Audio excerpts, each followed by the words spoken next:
Morning, Dwayne. Good morning, sir. First, wanted to ask about with Devin in terms of, you don't have like a true point guard like you've had with Chris per se. And now, it looks as if Devin will be the guy to be the initiate offense. I know there'll be multiple ball handlers, but how you feel like Devin, who has done that for periods, will be able to handle that in that role with this group?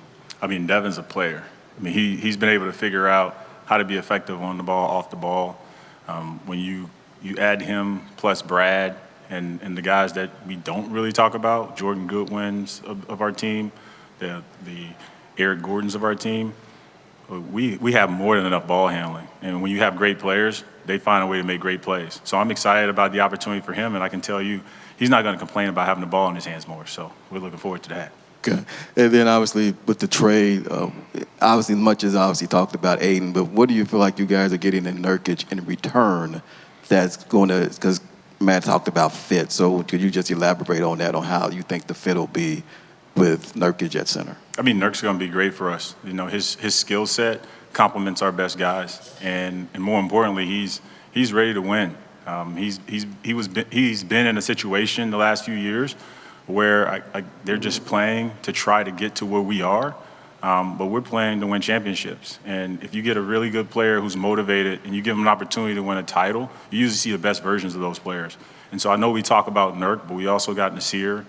We targeted Grayson as someone who could help us, Keon. All those guys collectively, they make us a better team. And so we make decisions that we know will make us better. And when we see those opportunities, we go and attack it. Talk about the vision of Ishbia and you carrying out his vision. I know you spoke on that before.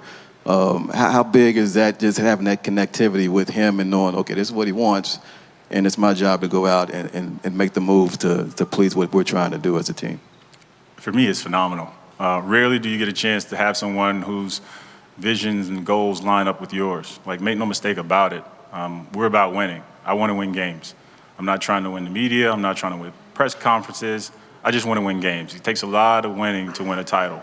And Matt believes that and understands that it takes a lot, an investment in the people across the organization. So when you talk about the investments we've made in business operations and basketball operations for the Suns, it gives you all the tools you need to go out there and execute. And so if we can execute, we'll do what we all dream of doing, which is winning a title, and we'll be able to bring a title to Phoenix for the first time in franchise history. Hey, James. Callan Olson, Arizona Sports, over here in the front. Good to see you. Good to see you. With the moves that you've made since you've taken this position, it's been very clear what a Suns player is. We see it on the court, the attributes that you look for. Has that changed at all with the change in head coach, or is it still the same types of things you're looking for? Does it change with Frank as opposed to Monty's? No, it's the same. The roster's different, but the ingredients are the same. It takes toughness. It takes extreme discipline. It takes skill. It takes desire. You have to be tough to win a title. You have to go through the gauntlet of the NBA and the world's best players and come out on top. So that hasn't changed. I just have a coach right now who understands those things, who really embraces the challenge of making sure that we're exceptional at the small things, the basics, the details that a lot of times are overlooked. Those things make you robust. And when you add elite talent like we have on top of that, it just gives you a better shot. And that's all we want. We want a chance to be there at the end against the game's best players with a team and with a coach that understands and knows what it takes. Hey, James, Joe Bourget, good to see you. Good to see you. After the trades, obviously you guys had kind of limited means on the money side to work with, signing free agents. How do you like the way that you guys were able to round out the roster and bring in some of the guys that you did? Well, I mean, I was ecstatic the moment we were able to bring these things together, but understand the work's never done. We'll just find creative ways. We'll continue to be aggressive and attack all of those constraints that are put in front of us when you're trying to build a great team. So it's the business, right? Like, some people are looking to do things and be comfortable and say, hey, we did it. Now let's roll it out and see what it looks like. My mentality's different. Like, let's continue to build. And when we do something, let's find a way to make it better, because there's always a better way. There's always a way to improve. And if you put those types of people, players, in a room, you can do great things. Greg Moore, Arizona Republic, over here, James. Hey, Greg. How's it going, man? Great. What will you be able to say to the new guys, right? About the amount of attention that they're about to receive. You've been around franchises, you've been on teams that everybody paid attention to. Phoenix is now in that echelon. What's it going to be like, or what can you say to players to prepare themselves for the level of attention and scrutiny that they're about to get? You rarely get a chance to be in this position. And so don't take it for granted, embrace it, and attack it, right? Like, no one plays this game to come in second. You know, everyone wants to be first. Everyone wants to lift the trophy. You want to win. And so you legitimately have a chance to win. Just bring it every day. Every day you come into the building, think about how you can move us closer to a title. Hey, James. Mark McClune, Arizona's family, right here. Hey, good to see you. Why? Yeah, good to see you too. Why was it time to move DeAndre Ayton? Because we saw an opportunity to get better. There is never a perfect time to make a move, but there always are moments where you can evaluate, is this a pivot point where we can improve? And I thought that was the case. DeAndre's a tremendous player. Like I said before, we don't reach the heights that we reached without DeAndre and the guys that were with us on those prior teams. But this is a new team, and all teams evolve. And when you add talent, when you add new players, the team shifts. And when the team shifts, you have a choice. You can stand still or you can improve. And so we chose the latter. James, Richard Sines, Fox 10. Good to see you. Hey, good to see you again. Matt was up here, and his energy is amazing. He says all the right things, but it's not just, obviously, I'll talk with this guy. The action's there as well. What's it like to have an owner that is not worried about money and not worried about anything but winning and telling, guys like yourself and Josh, like, look, let's do what we have to do to win and worry about the money later. How great is that as a GM to be able It's to go awesome, out there? but you have to eat and you have to sleep because his energy is relentless, right? But it's great because a lot of times when you're thinking about, we can overthink things a lot in this business where you try to overanalyze, do I do this, should I do this, who should I play, and all these other things. And Matt's like, hey, just make a decision and get after it. And you'll have all the resources that you need, but more importantly, you'll have my attention. And that helps you. So when we talk about the decision-making process here in Phoenix, how it's different from other places, we have three people, myself, Josh, and Matt, who are constantly thinking all day, 24/7, how do we improve our team? And so when I'm asleep, he's up on the East Coast thinking about how we improve. And when Josh is asleep, I'm up in the Pacific Northwest at a game thinking about how we can improve. And vice versa. Josh is always, as the CEO of this company, thinking about how do we improve the business and basketball. And so it's great because I don't feel there are any gaps. And sometimes those gaps will prevent you from being elite.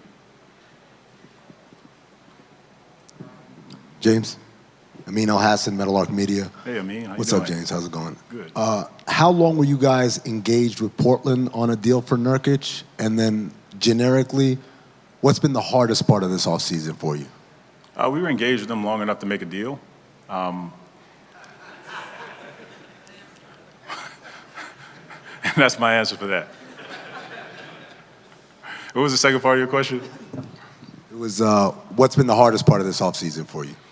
Just waiting, right? Like we made some big moves. We've acquired some really good people across the board, some competitive people, and like I've been waiting for the opportunity to see them in training camp, to see them compete and go after each other.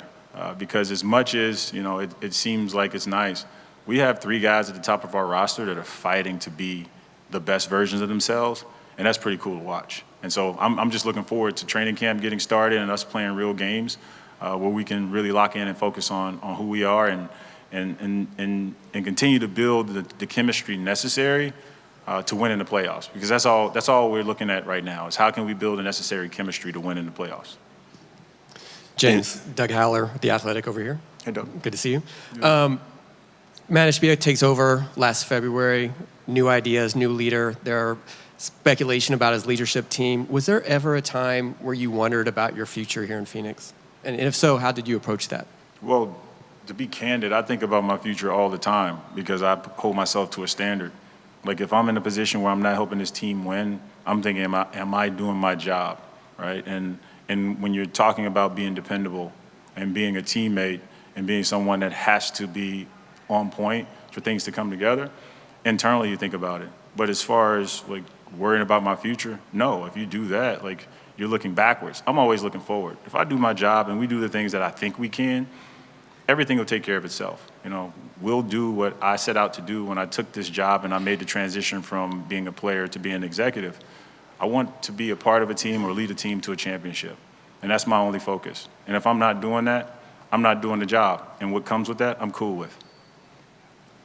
Dana Scott from Arizona Republic. How's it going, James? Hey, how you doing? Good. Last year, the bench scoring was a concern from the preseason, through the playoffs, and so obviously there's a different team this year. But how important is this preseason to prove that chemistry with this new team? I mean, well, I do think that it's always important. If you look at the stats for NBA teams, you need bench scoring. But I don't think it has to come from the bench. I think that's just your second lineup scoring, and that's part of the reason we made the push for Brad.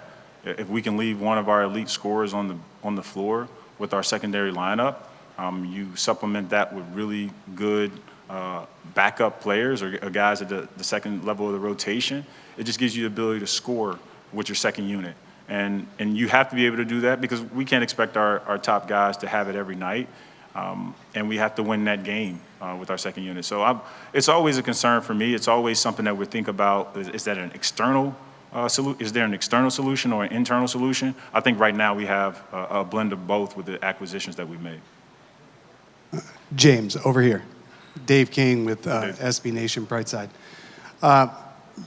There's only one player left and one assistant coach left from the NBA Finals appearance, and then there's only 5 left basically from the last time you guys suited up. How difficult was it for you to let go of the guys who got you to the finals and let go of that core who got you so far in the last couple of years to make all these changes? From a personal perspective, it's always tough whenever you change teammates, right? Like you do a lot with them. Like you overcome a lot of struggles. You put in a lot of time, a lot of sweat equity. All those things are true, but that's backward looking. Like I can't afford to look backwards. There's too much attention that needs to be paid going forward.